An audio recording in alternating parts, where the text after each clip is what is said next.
हुए, पिताजी की आज्ञा है, बेटा जाओ, जाकर के सुंदर सुलक्षण पुत्र को प्राप्त कर। करदम जी ने विचार किया, भैया साधारण बालक तो साधारण पुण्य से प्राप्त हो जाता है, लेकिन अगर हमें सतोगुणी बालक चाहिए, धार्मिक पुत्र चाहिए, बलवान पुत्र चाहिए, वीर बालक चाहिए, तो हमें तपस्या करने की आवश्यकता होगी। बिना तपस्या के धार्मिक पुत्र पैदा नहीं हो सकता। गुड्डू पप्पू तो खूब हो जाएंगे, लेकिन अगर कोई धार्मिक बालक चाहिए तो उसके लिए तपस्या की आवश्यकता होगी। ऐसा विचार करके प्रेमियों, करदम जी महाराज अपनी पत्नी देवहूति को लिया और लेकर के सरस्वती नदी के किनारे सुंदर एक झोपड़ी बनाया और बना करके वहीं पर तपस्या करने लगे। 1-2 वर्षों तक नहीं, बहुत दिनों तक इन्होंने तपस्या किया। तपस्या से नारायण भगवान प्रसन्न हुए और उनको दर्शन दिया। ऋषिवर क्या चाहते हो? करदम जी ने बड़ी सुंदर स्तुति वंदना करते हुए कहा, नारायण समान शीलाम गृह में दधेनु। महाराज मैं अपने समान बहुत सुंदर कन्या चाहता हूं, क्योंकि भैया गृहस्थ जीवन में अगर पत्नी का स्वभाव सुंदर होता है तो संतान बड़ी पवित्र उत्पन्न होती है। करदम जी महाराज तपस्या करते हुए नारायण भगवान को प्रसन्न किया और वरदान मांगा, मेरे समान स्वरूप वाली, मेरे समान शील वाली गुणवती मुझे कन्या चाहिए। नारायण भगवान प्रसन्न हुए और कहने लगे, ऋषिवर बहुत जल्दी मनु महाराज अपनी कन्या देवहूति को लेकर के आपके पास आएंगे। वो जो देवहूति कन्या है बिल्कुल तुम्हारे समान स्वभाव वाली है, तुम्हारे समान रूप वाली है, तुम्हारे समान गुणों वाली है, तुम उसको स्वीकार कर लेना। और ऋषिवर जब तुम्हारा विवाह देवहूति से होगा, बड़ी सुंदर उनके 9 कन्याएं उत्पन्न होंगी। भगवान ने सोचा मुझे भी संसार में अवतार लेना है, सांख्य योग का प्रचार प्रसार करने के लिए मुझे कपिल के रूप में अवतार लेना है। ऐसे माता पिता भला कहाँ मिलेंगे, होना हो मैं भी इनका पुत्र बन करके अवतार ले लूं। दयालु भगवान ने करदम जी को वरदान दिया, ऋषिवर 9 कन्याओं के बाद 10वें बालक के रूप में मैं भी तुम्हारा बालक बन करके आऊंगी। करदम जी महाराज प्रसन्न हो गए, उनके आंखों से अश्रुधारा प्रवाहित होने लगी, चरणों में गिर पड़े। भगवान ने करदम को उठा करके छाती से लगाया, भाव बस भगवान की भी आंखों से अश्रुधारा निकली और निकल करके जमीन पर गिरी। प्रेमियों, भगवान के आंसुओं से एक बड़ा सुंदर सरोवर का निर्माण हो गया, जिसका नाम बिंदु सरोवर हुआ। प्रेमियों, ये गुजरात प्रांत में सिद्धपुर जिले में बिंदु सरोवर है, जिसको मातु गया कहा जाता है। वहीं पर देवहूति का शरीर नदी के रूप में परिणित हुआ। जैसे पितरों का उद्धार करने के लिए बिहार में गया श्राद्ध पवित्र मानी जाती है, उसी प्रकार माता, दादी, नानी, परदादी आदि का उद्धार करने के लिए गुजरात में मातु गया प्रसिद्ध मानी जाती है। जो कोई वहां जाकर दादी, नानी आदि का पिंडदान करता है और इसे बिंदु सरोवर के जल से पिंडों का प्रक्षालन करता है, उसकी दादी, नानी आदि का उद्धार हो जाता है। बड़ा सुंदर सरोवर का निर्माण हो गया और इतना कह के भगवान वहां से अंतर्हित हो गए। इधर प्रेमियों, मनु महाराज के जो 3 कन्याएं हैं, आकुति, देवहूति, प्रसूति, कन्याएं सयानी हो गई। नारद जी की आज्ञा से देवहूति कन्या को रथ में विराजमान करके बहुत सारा दहेज लेकर के पत्नी शत्रुपा को लेकर के मनु महाराज करदम जी के तरफ को प्रस्थान किया। जिस समय प्रेमियों करदम जी के आश्रम के पास में आए, रथ को दूर स्थापित कर दिया, वहीं पर जूता चप्पल खोल दिया और तीनों प्राणी वहां से पैदल करदम जी के आश्रम के लिए प्रस्थान किया। करदम जी ने देखा 3 अतिथि आ रहे हैं, तुरंत उन्होंने 3 आसन डाले, क्योंकि भैया गृहस्थ जीवन का नियम होता है सर्वसभ्यागतो गुरु। भले ही कोई आश्रम बना करके रहे, संत के रूप में रहे, पर अगर कोई आश्रम में आता है तो आने वाला जो भी है वो उसके लिए गुरु होता है, अभ्यागत होता है, भगवान के तुल्य होता है। करदम जी ने तुरंत 3 आसन डाले। मनु और शत्रुपा तो अपने अपने आसन पर बैठ गए, पर देवहूति कन्या ने यह विचार किया, ऐसा लगता है ये आसन मेरी परीक्षा के लिए डाला गया, मुझे क्या करना चाहिए? अगर मैं आसन पर बैठती हूं तो पातिव्रत धर्म नष्ट होगा, क्योंकि पति की सेवा स्वीकार नहीं करनी चाहिए। और अगर मैं आसन का तिरस्कार करती हूं तो भी मेरे धर्म में हानि होगी, क्या करूं? आसन को प्रणाम करके देवहूति बगल में बैठ गई। करदम जी प्रसन्न हो गए, वाह, ये तो बड़ी सुंदर देवी है, इसका स्वभाव बड़ा सुंदर है। क्योंकि कोई साधारण स्त्री कन्या होती तो आकर के आसन पे तुरंत बैठ जाती, पर इसने तो निरादर भी नहीं किया और सेवा को स्वीकार भी नहीं किया। बैठने के बाद मनु महाराज ने कन्या का परिचय दिया। ऋषिवर, ये जो कन्या आपके पास में बैठी है, इसके 2 भाई हैं।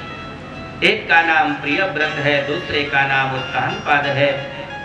अब अगर भाइयों का नाम पहले ले लिया जाए तो सामने वाले को शंका हो जाती है, क्या इसके पिता नहीं है? पर महाराज ये मनु जी हैं, मनु बहुत चतुर हैं। उन्होंने तुरंत कहा, ऋषिवर, प्रियव्रतोत्तानपदो स्वसेयं दुहिता मम अन्वीक्षति पतिं योक्तं वयःशील गुणादिभिः। महाराज ये मेरी कन्या है, मैं इसका पिता हूं और इसके 2 भाई हैं, प्रियव्रत और उत्तानपाद। महाराज ये कन्या देवहूति आपके समान रूपवती है, आपके समान शीलवान है, आपके समान गुणवती है, इसको आप अपनी पत्नी के रूप में स्वीकार करें। करदम जी ने कहा, राजन, विवाह तो मुझे करना है, लेकिन मेरी कुछ शर्त है। हाँ महाराज, बताइए।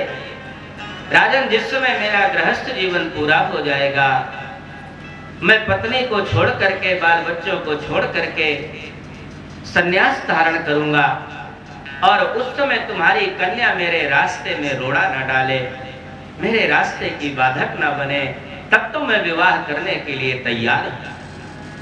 भैया मर्यादित समय था, पिता अपनी कन्या से बात कैसे पूछे? शत्रुपा ने पूछा, क्यों बेटी, सुना तुम्हारे भावी पति तुमसे क्या प्रतिज्ञा लेना चाहते हैं? नीचे को सिर करके देवहूति मैया ने अनुमोदन कर दिया, माँ, हमें पतिव्रता बनना है, कामनी नहीं बनना, पति के किसी भी नियम पर हमें बाधक नहीं बनना है। जहाँ स्वीकृति मिली, बहुत सुंदर रीति से देवहूति का विवाह करदम जी के साथ हुआ, और विवाह करने के पश्चात प्रेमियों वहां से विदा लेकर के मनु महाराज अपने स्थान के लिए प्रस्थान कर गए। इधर करदम जी महाराज बड़ी अच्छी प्रकार से पत्नी देवहूति के सहित भगवान की तपस्या करने लगे, और देवहूति मैया अच्छी प्रकार से अपने पति की सेवा करने लगे। निष्काम भाव से इन्होंने सेवा किया, कभी अपने पति करदम से कोई याचना नहीं की। प्रेमियों, सेवा करना कोई साधारण बात नहीं। मैत्रेय मुनि कहते हैं, विदुर, पितृभ्यां प्रस्थिते साध्वी पतिमिंगित कोविदा नित्यं परयचरत प्रीत्या भवानी वो भवं प्रभुम। हे विदुर जी महाराज, जिस समय राजा वहां से चले गए, देवहूति इस प्रकार से पति की सेवा करने लगी जैसे भगवान शंकर की सेवा पार्वती जी कर रहे हैं। प्रेमियों, सेवा करना बहुत कठिन है। सेवा धर्मो परम गहनो योगिनाम अप्यगम्यः। बड़े बड़े योगी योग कर सकते हैं, तपस्या कर सकते हैं, पर किसी की सेवा नहीं कर सकते। सेवा करने के लिए प्रेमियों अपने मान को गलाना पड़ता है, अपने अभिमान को नष्ट करना पड़ता है। जब तक जीवन में अभिमान होगा किसी भी चीज का, अपने स्वामी की सेवा वो सेवक नहीं कर सकता। इसलिए हमेशा सेवक को चाहिए, हमेशा पत्नी को चाहिए अपने पति की निष्काम भाव से सेवा करें। कभी भी कोई सुख की कामना यदि करते हैं तो सच्ची सेवा नहीं होता। सेवक सुख चह मान भिखारी, सेवा करने के लिए अपने सम्मान को गलाना पड़ता है। अच्छे प्रकार से देवहूति मैया सेवा करने लगी और सेवा से स्वामी बहुत जल्दी प्रसन्न हो जाता है। करदम जी महाराज प्रसन्न हो गए और प्रसन्न होकर के कहा, देवी मांग लो, क्या चाहती हो, आज मैं तेरी सेवा से प्रसन्न हो गया। देवहूति मैया ने तो निष्काम भाव से सेवा किया था। उन्होंने हाथ जोड़ करके कहा, प्रभु राधम बत दुज ब्रसई तदमोघ योग मायाधिपे त्वयि विभो तदवै विभरतः यस्तेभ्यधायि समयः सकदंग संगो भूयाद्गरीयसि गुणः प्रसवः सतीना। देवहूति मैया ने कहा, प्रभु स्त्री के जीवन में एक ही कामना होती है, पति के शरीर से सारे सुख तो स्त्री को प्राप्त हो जाते हैं, लेकिन वात्सल्य सुख पति के शरीर से प्राप्त नहीं होता। जब उस पति की आत्मा आत्मक बन करके, पुत्र बन करके स्त्री की गोदी में खेलता है तो स्त्री का वो भी सौभाग्य पूरा हो जाता है। महाराज वही मैं भी चाहती हूँ, आपके द्वारा मुझे संतान की प्राप्ति। करदम जी ने सोचा, जस काशी तस चाहिए नाचा, जैसा आश्रम हो वैसा ही रूप बनाना चाहिए। तुरंत उन्होंने अपने योग बल के द्वारा बड़े सुंदर कामद विमान का निर्माण किया और अपने शरीर को बड़ा सुंदर बना लिया।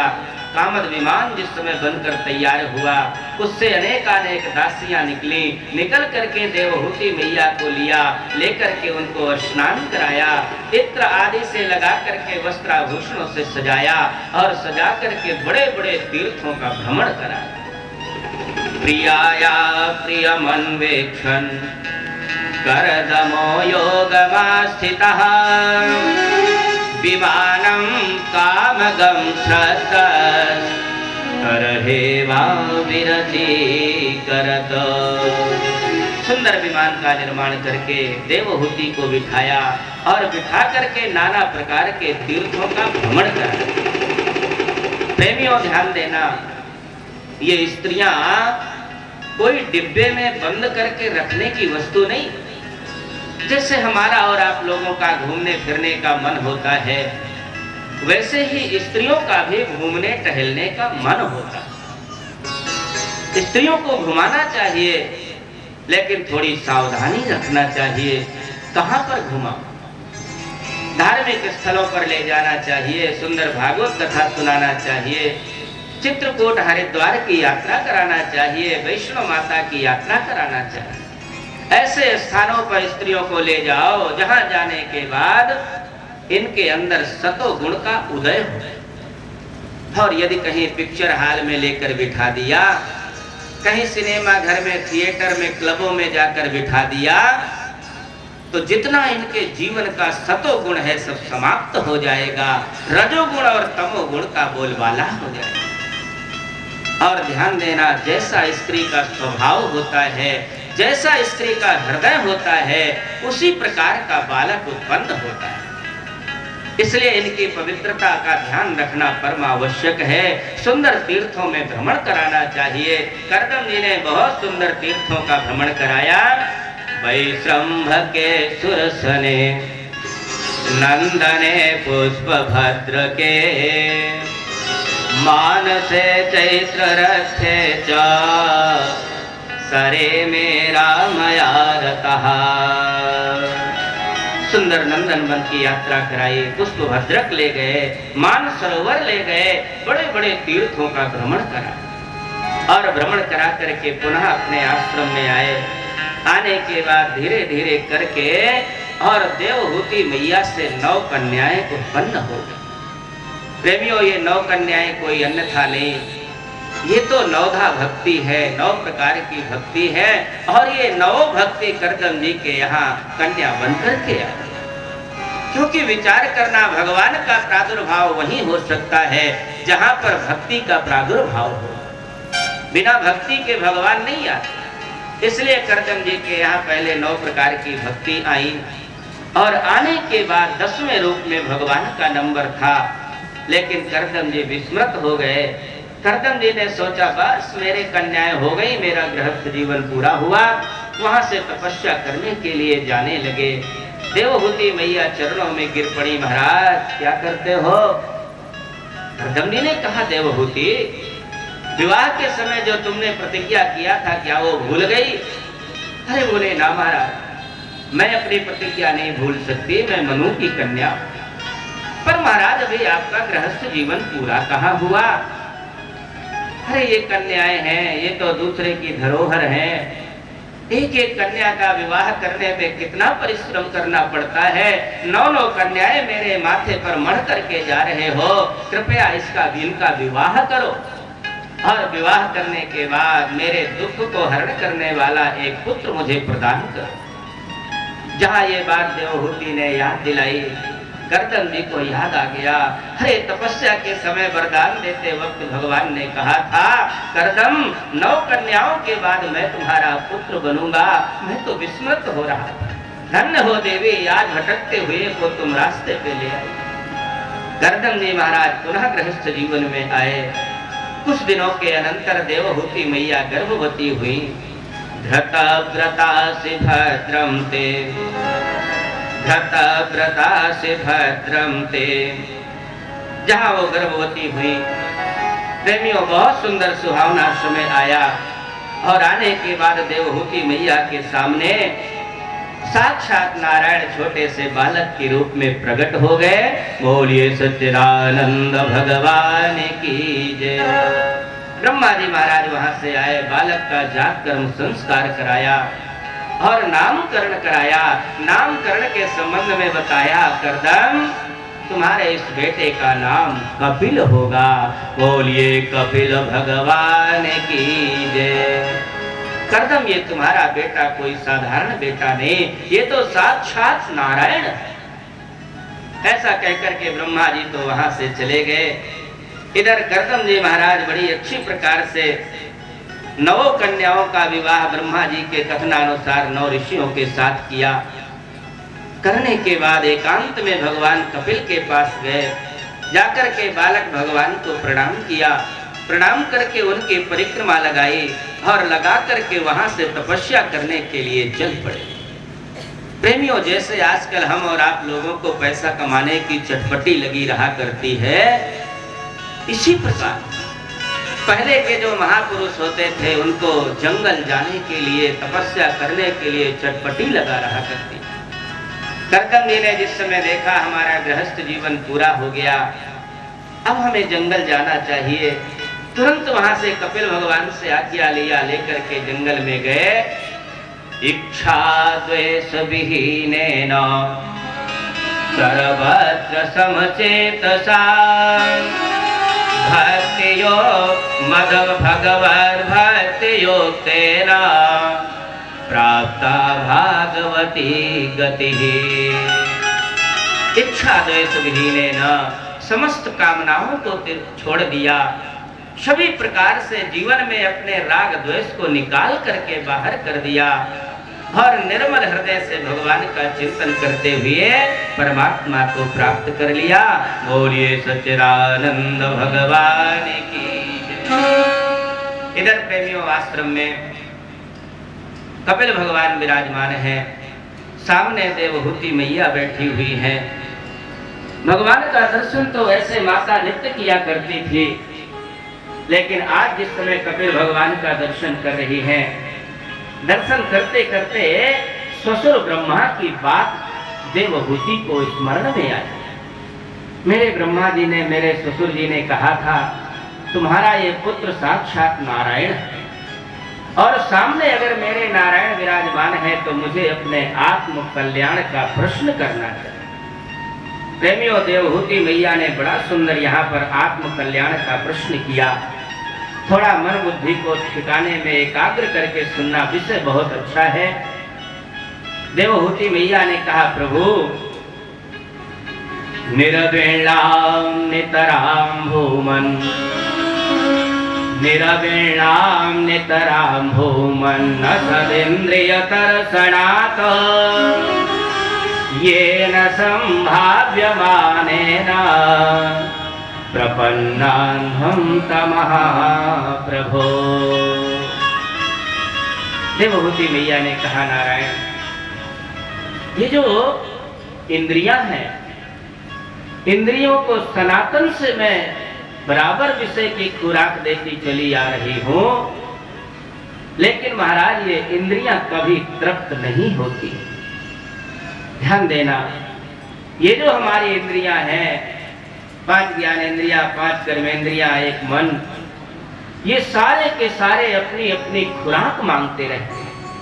नेत्र कहते हैं हमें बढ़िया दृश्य दिखाओ, कान कहते हैं हमें बढ़िया संगीत सुनाओ, जिह्वा कहती है हमें बढ़िया सुस्वाद भोजन कराओ।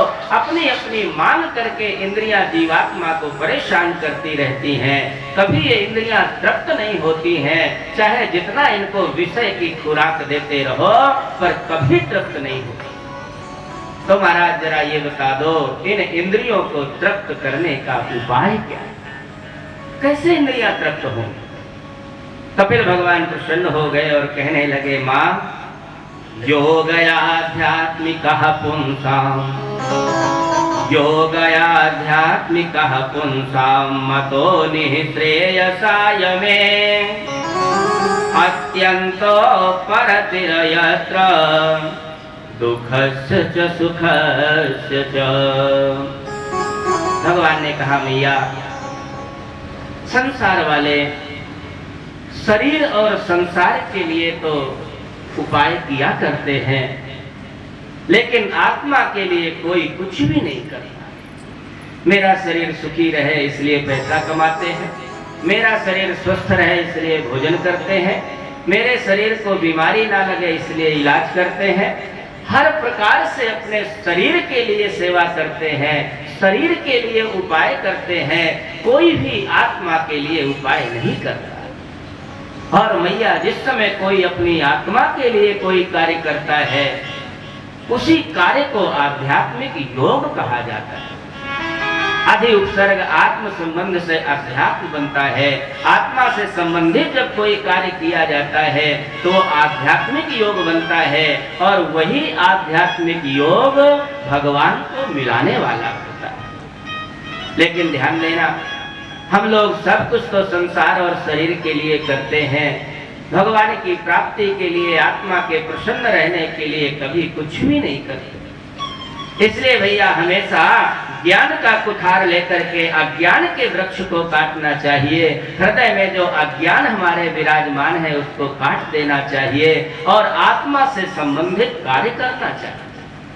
और मैया, दूसरी बात यह है, संसार के सुख और दुख के झूठे चक्कर में नहीं पड़ना चाहिए, क्योंकि ये जो संसार का सुख और दुख है ना, ये तो मेहमान के तरीके।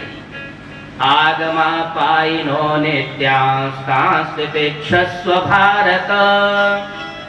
गीता में भगवान ने कहा है, भैया, ये जीवन में जो सुख और दुख आया करते हैं, ये कोई हमेशा रहने वाले नहीं, ये तो आने जाने वाले मेहमान हैं। इनके चक्कर में नहीं रहना चाहिए, बल्कि भगवान का चिंतन करना चाहिए। तभी हम इंद्रियों को विषयों से बचा करके इंद्रियों को हम तृप्त कर सकते। भगवान ने कहा, मां, संसार के लोग झूठे सुख दुख के चक्कर में रह करके भगवान को भूल जाते हैं, जबकि संत ये बात कहते हैं, भैया, ये सुख और दुख दोनों ही झूठे। संत पथिक जी ने अपने पथिकोद्गार में लिखा है, कोई अपने सुख में फूला, कोई अपने सुख में फूला, कोई अपने सुख में फूला, कोई अपने सुख में फूला, कोई अपने सुख में भूला, कोई अपने सुख में भूला। सुख भी झूठा, दुख भी झूठा, सुख भी झूठा, दुख भी झूठा, सुख भी झूठा,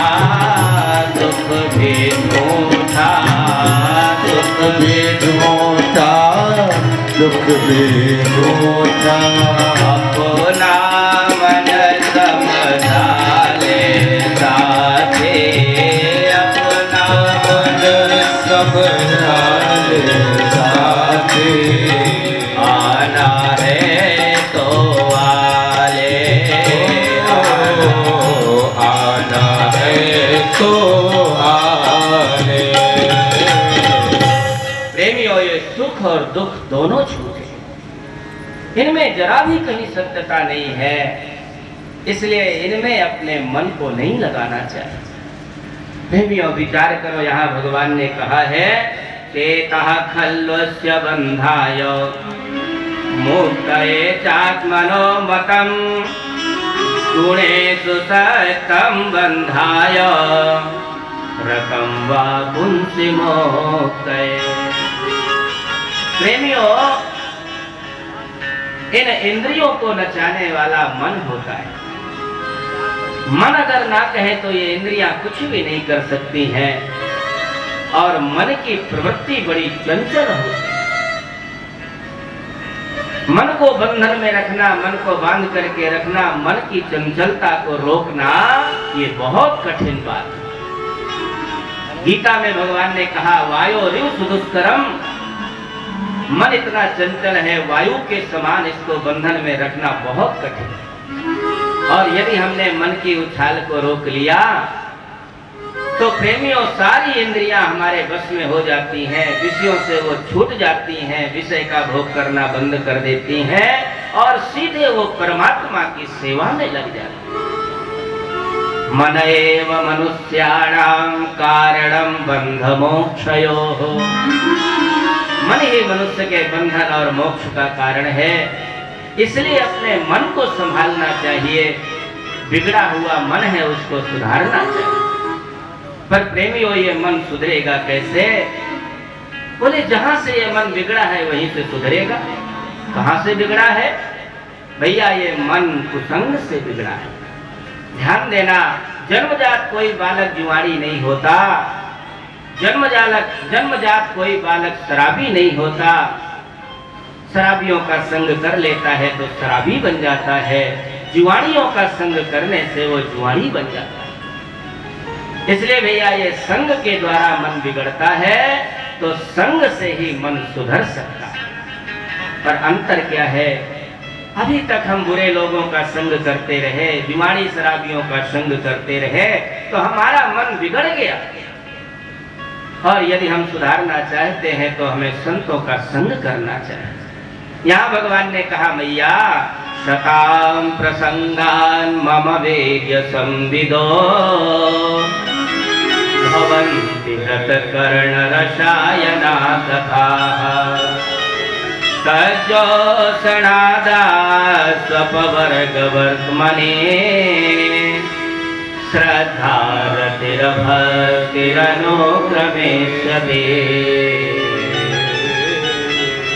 भगवान ने कहा मैया शतां प्रसंगान मम वीर्य संविदो, हमेशा शतां सज्जनानां प्रसंगः शतां प्रसंगा, सज्जनों का संग करना चाहिए, सत्पुरुषों का संग करना चाहिए, महापुरुषों का संबंध रखना चाहिए। क्योंकि भैया अगर हम सज्जनों का संग करते हैं, संसार वालों का संग करते हैं तो संसार की चर्चा सुनने को मिलती है, और अगर भगवान के भक्तों का संग करते हैं तो भगवान की चर्चा सुनने को मिलती है। संसार की चर्चा और भगवान की चर्चा में क्या अंतर है? संसार की चर्चा सुनते सुनते ये मन दिन दूना रात चौगुना गंदा होता रहता है, और भगवान की चर्चा सुनने से ये मन निर्मल हो जाता है। इसलिए जितना समय बचे संतों का संग करना सीखो, गुरुजनों का संग करना सीखो, महापुरुषों का संग करना सीखो। जब हम महापुरुषों का संग करते हैं उनके द्वारा भगवान की बड़ी सुंदर सुंदर कथाएं सुनने को मिलती हैं। और प्रेमियों ये भगवान की कथा है क्या?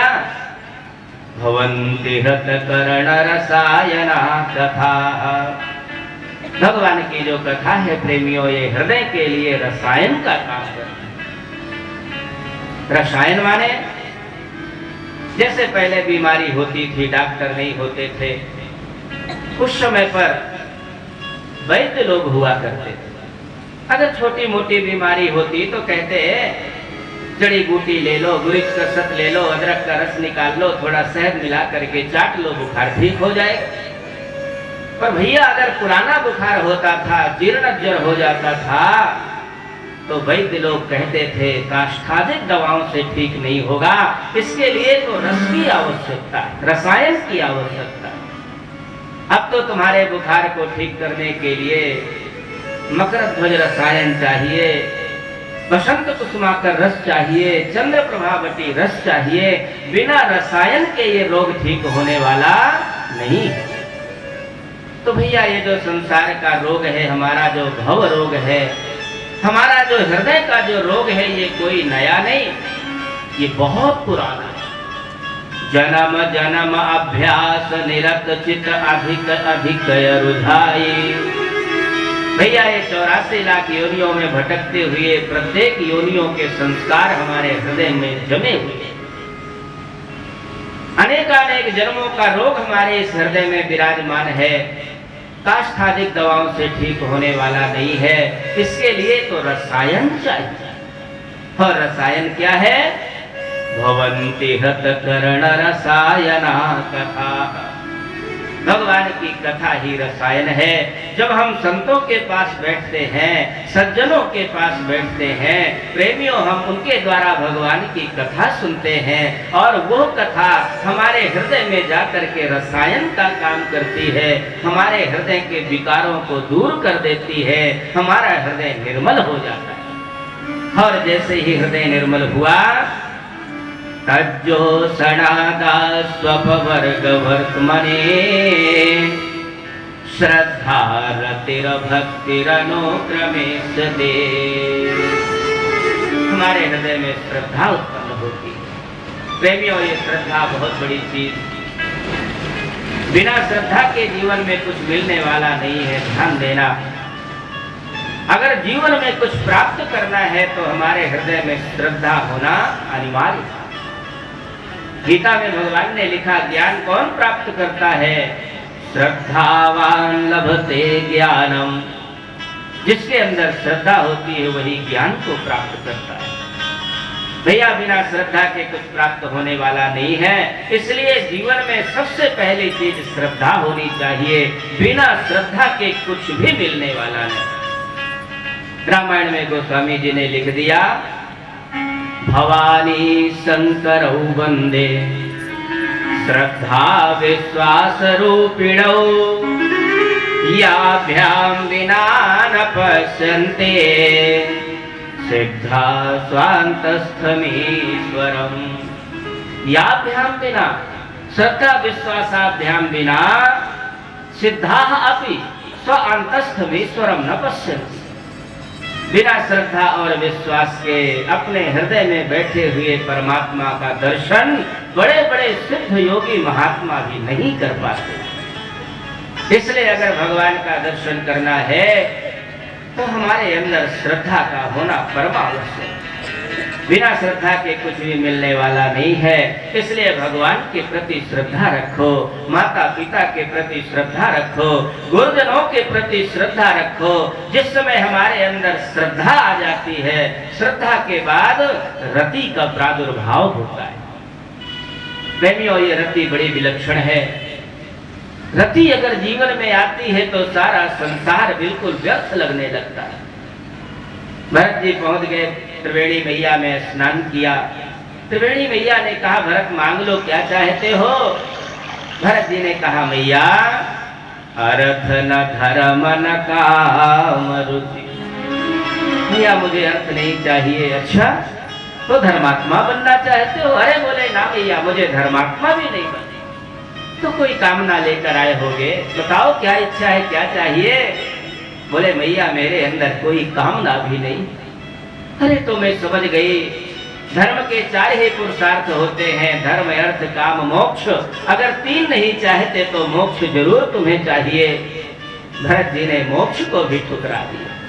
गति न चाहो निर्वाण। अरे तो बेटा क्या चाहते हो? भरत जी ने कहा मैया जन्म जन्म रति राम पद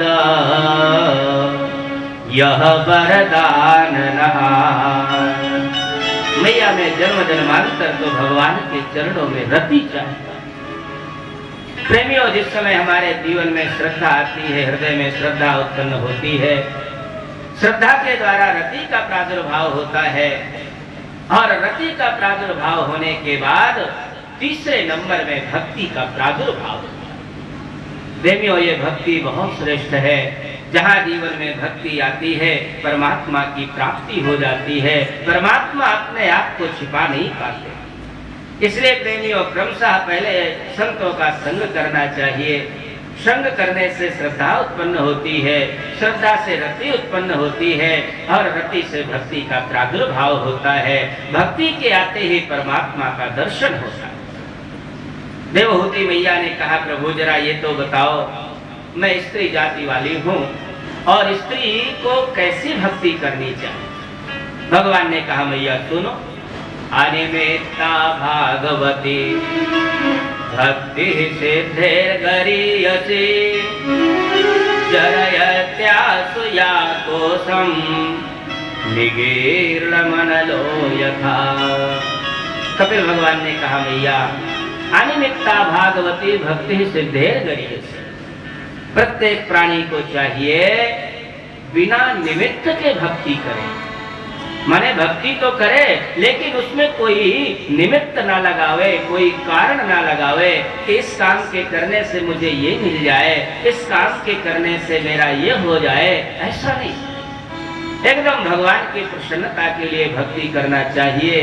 जब कोई जीव निष्काम भाव से भगवान की भक्ति करता है, उसके हृदय में बैठे हुए जितने पाप हैं उसी प्रकार से जलकर नष्ट हो जाते हैं, जैसे वैश्वानर भगवान खाए हुए पदार्थ को जला करके नष्ट कर देते। जरयत्यासुया कोशम निगीर्ण मनलो यथा। जैसे वैश्वानर भगवान खाए हुए पदार्थ को जलाकर नष्ट कर देते हैं, उसी प्रकार बिना निमित्त के भक्ति की गई तो प्रेमियों हृदय के जितने भी जाने अनजाने पाप हैं जल करके नष्ट हो जाते हैं। मैया ने कहा प्रभु जरा ये तो बताओ, मैं ये जानना